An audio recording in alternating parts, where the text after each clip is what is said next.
This is The Book of Life, a show about Jewish kidlit mostly. I'm Heidi Rabinowitz. Welcome to our special series, Books in the Time of Coronavirus. We'll hear from authors who had to cancel their spring 2020 promotional events due to the COVID-19 pandemic. Today we hear from author Bernice Lerner about her adult nonfiction title, All the Horrors of War, a Jewish girl, a British doctor, and the liberation of Bergen-Belsen. And I want to give a big shout out to Diane Siekman for becoming a monthly Book of Life supporter on patreon.com/Book of Life. Diane donated at the level where she gets to pick the episode where I give her a shout out. Diane, I hope you enjoy hearing from Bernice, and thanks again. Hello, my name is Bernice Lerner. I am the author of All the Horrors of War, a Jewish girl, a British doctor, and the liberation of Bergen-Belsen.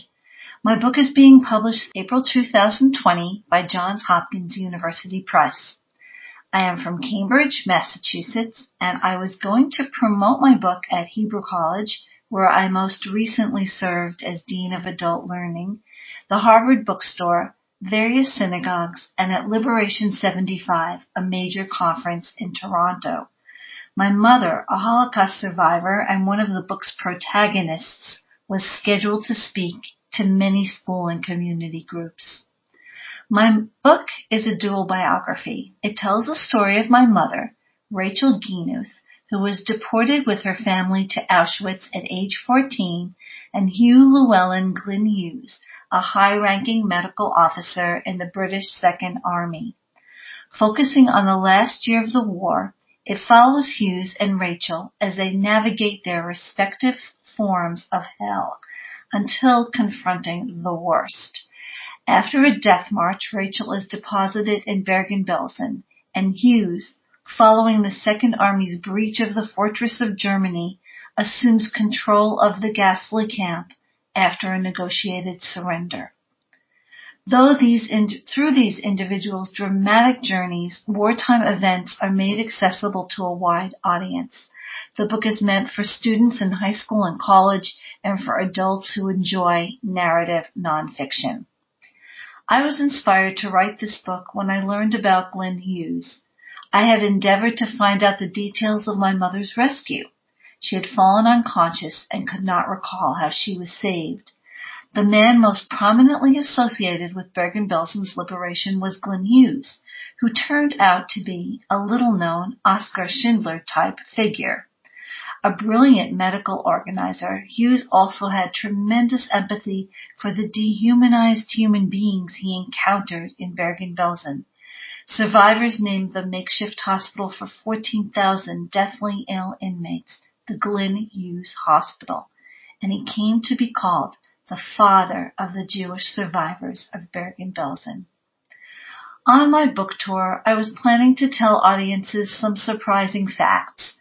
For example, the liberation of Bergen-Belsen, the largest of the Nazi concentration camps in the spring of 1945, was also the most documented event of that time.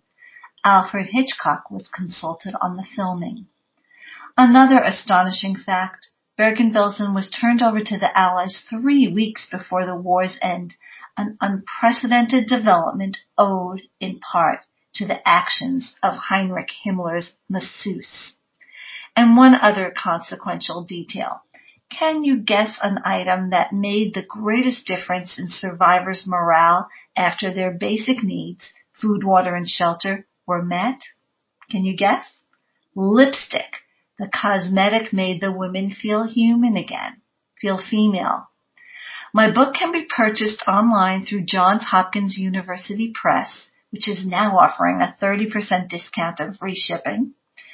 Finally, I would like to mention that day by day, I am reminded of parallels between the liberation of Bergen-Belsen and the war against COVID-19.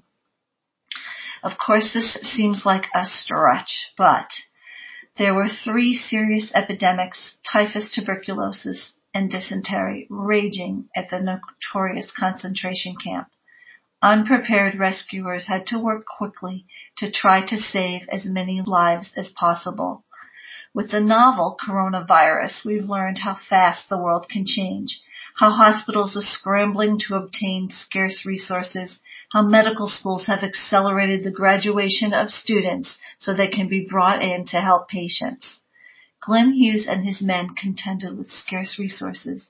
They needed to consult experts, improvise, and recruit not yet graduated medical students. Perhaps the most heart-wrenching parallel is that of the decision to triage, to focus on those who have the greatest chance of survival rather than provide care to each individual. We are almost at that point in several communities in the United States, and we've seen it in other countries. With regard to Tikkun Olam, I would like to invite everyone listening to consider that each person they encounter is a sacred human being. Though he had to make excruciating decisions, Glenn Hughes was able to see the sacredness of those who were emaciated and debased. We need exemplars of compassion. We ought to laud those heroes in our time. Thank you for listening. I wish you and yours safety and good health. You can find out more about me and all the horrors of war at www.bernicelerner.com.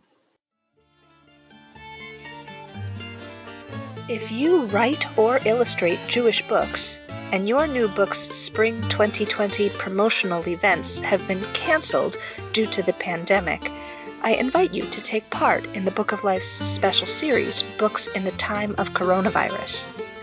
Visit tinyurl.com/bookscovid for instructions or get in touch with me at 561-206-2473 or bookoflifepodcast@gmail.com. Listeners, you know the drill. Check out bookoflifepodcast.com for links to every way to reach me, every way to support the show, every way to get more information, and to hear every Book of Life episode since 2005, since you've probably got extra time on your hands right now.